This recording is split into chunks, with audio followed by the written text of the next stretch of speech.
Qui est Balthazar? Pourquoi cet impact médiatique? Plusieurs chaînes en parlent. Beaucoup de chrétiens en parlent aussi.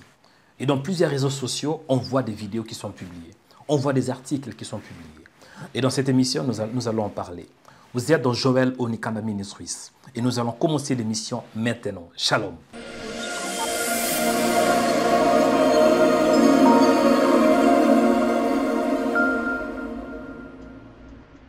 Bien-aimés dans le Seigneur, que l'Éternel vous bénisse abondamment.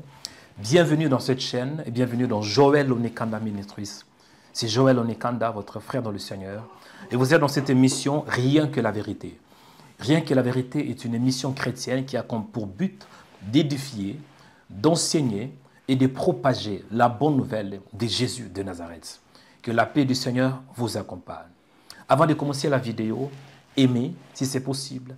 Aimez la vidéo, partagez-la et surtout ne manquez pas de laisser un commentaire. Si vous voulez savoir un peu de quel pays vous nous suivez, tu suis cette vidéo de quel pays? Laissez un commentaire pour la gloire du Seigneur. Et surtout, si vous n'êtes pas encore abonné, veuillez vous abonner en cliquant sur la cloche s'abonner.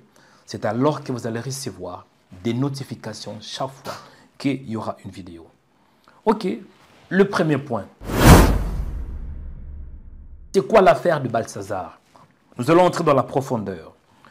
L'affaire Balthazar Ebang Engonga est un scandale sexuel devenu public via des vidéos sur des réseaux sociaux et impliquant des personnalités de la famille présidentielle en Guinée équatoriale.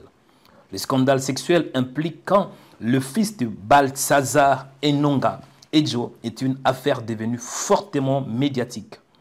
Ce scandale concerne Balthazar Ebang Engonga, directeur de l'administration fiscale équato-guinéenne, figure influente de la politique équato-guinéenne. L'affaire a des répercussions internationales en raison de l'implication des membres de la famille présidentielle équato-guinéenne et soulève des questions de gouvernance dans un pays souvent critiqué pour sa gestion opaque des ressources publiques. C'est quoi le contexte? C'est quoi le contexte dans cette histoire? Écoutez. Deuxième point, le contexte. Balthazar Engonga Ejo est un homme politique important en Guinée équatoriale et un proche du président Théodore Obiang. Son fils Bella Obiang Engonga fait partie de la nouvelle génération de familles influentes du régime équato-guinéen. Pourquoi est-ce que je parle de cette histoire? Il y a 5 points que je voudrais soulever. 5 choses que je pense que le Seigneur a mis à cœur de partager avec vous. La première des choses, c'est quoi? La honte et une distraction totale. Le premier point à retenir dans cette vidéo. On voit la honte et la distraction totale. Je me suis posé une question. On pourrait juste médiatiser le nom de Jésus-Christ de la sorte. Si on pourrait parler du nom de Jésus comme on parle de cette histoire de Balthazar, combien d'âmes pourraient-elles pas être sauvées? Si seulement on pourrait parler de cette dimension, de la grandeur, de l'impact de cette affaire, de la même dimension que nous parlons de Jésus. Beaucoup d'âmes devraient être sauvées. Je vois même beaucoup de chrétiens qui sont en train de partager ce genre de vidéos. Moi, je ne vais pas regarder cette vidéo, je ne veux même pas en regarder. Et il y a malheureusement beaucoup de chrétiens qui encouragent, qui partagent sur des réseaux sociaux. Pour moi, le premier point dans cette histoire, on voit tout d'abord la honte et la distraction totale. Le deuxième point dans cette histoire, c'est quoi? Le deuxième point, ou bien la deuxième chose dans cette histoire, on voit la destruction des familles. Vous savez, la famille est sacrée. Parce que dans la famille, on voit Dieu, il a permis que le mariage soit établi. Pourquoi? Parce que Dieu, c'est le Dieu de multiplication. Dans Genèse chapitre 1, on voit Dieu dit soyez féconds. Genèse 1, 28. Dieu dit à l'homme et à la femme, bien sûr, Dieu leur dit la Bible, soyez féconds, multipliez-vous et remplissez la terre. Assujettissez-la et dominez. Donc, le but de mariage, mais de la famille, c'est de se produire, d'être féconde, de remplir la terre. Et cette histoire a comme but, je crois, que c'est de détruire des familles. Bien-aimés dans le Seigneur, imaginez-vous combien de mariages qui sont détruits. Imaginez-vous toutes ces femmes dès que leur mari ait connaissance de cette histoire. C'est le divorce. Combien de divorces s'est passé? Ici, on parle de 400 vidéos. Bon, là, c'est le minimum quand même.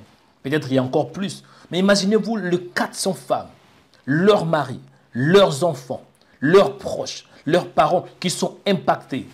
Bien-aimés dans le Seigneur, je crois que le but, c'est la destruction de familles. On voit des familles détruites. On voit des familles brisées. On voit même, quand maman se sépare avec papa, comprenez qu'il y aura quoi? Il y aura des conséquences qui vont toucher les enfants. La troisième chose à retenir dans cette histoire, moi je vois l'humiliation et le dénigrement de femmes.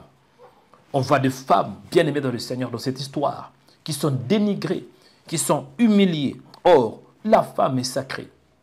La femme, c'est la mère de nation.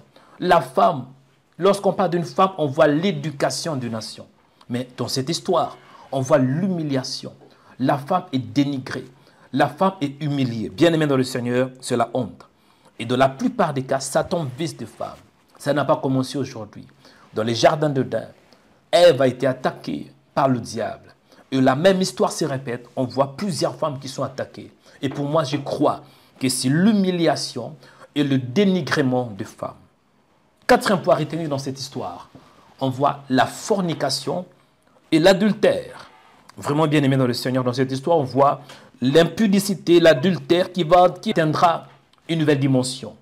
On va voir plusieurs jeunes qui vont se donner dans cette histoire. Plusieurs jeunes qui regardent ce genre de vidéos, ils vont faire que copier et coller. Ils vont répéter ce genre de bêtises. C'est la honte. C'est la honte et c'est la destruction totale. On voit même dans des vidéos sur TikTok, on voit des jeunes gens qui imitent ces histoires. Pour moi, vraiment bien aimé dans le Seigneur, on voit la puissance de ténèbres, la fornication et on voit aussi quoi? L'adultère. Cinquième et dernier point. Il y a beaucoup qui regardent ces vidéos. Laisse-moi vous dire la vérité. Quand on regarde la nudité de quelqu'un, bien aimé dans le Seigneur, la nudité est sacrée. Et quand on se donne à regarder surtout des gens qui ont des rapports, il y a le transfert des esprits. Et on peut attirer les forces de ténèbres. En regardant, bien aimé, Satan peut entrer dans ton esprit. Quand tu regardes une image qui n'est pas bonne, quand tu regardes surtout des gens qui se donnent dans des relations intimes, ça peut influencer ton âme. Bien-aimé dans le Seigneur, soyez prudent. Vous devez être prudent. Il ne faut pas vous donner à regarder ce genre d'images. Que dois-je faire? Tu peux te poser la question. Moi, je te recommanderais de prier tout d'abord pour cet homme, prier pour sa femme et prier aussi pour ses enfants. Et deuxièmement, prier pour que la grâce du Seigneur se manifeste. Parce que c'est scandaleux et c'est honteux de voir ce genre de choses. Amen. J'espère que cette vidéo vous a plu. Si vous étiez édifié par cette vidéo, laissez-moi savoir par un commentaire. Et ne manquez pas surtout d'aimer la vidéo, partager et surtout, je voulais savoir de quel pays vous nous suivez. Amen. Que l'Éternel vous bénisse abondamment. Que la grâce du Saint-Esprit vous accompagne. Vous êtes dans Joël Onekanda Ministries. Bénédiction. Shalom.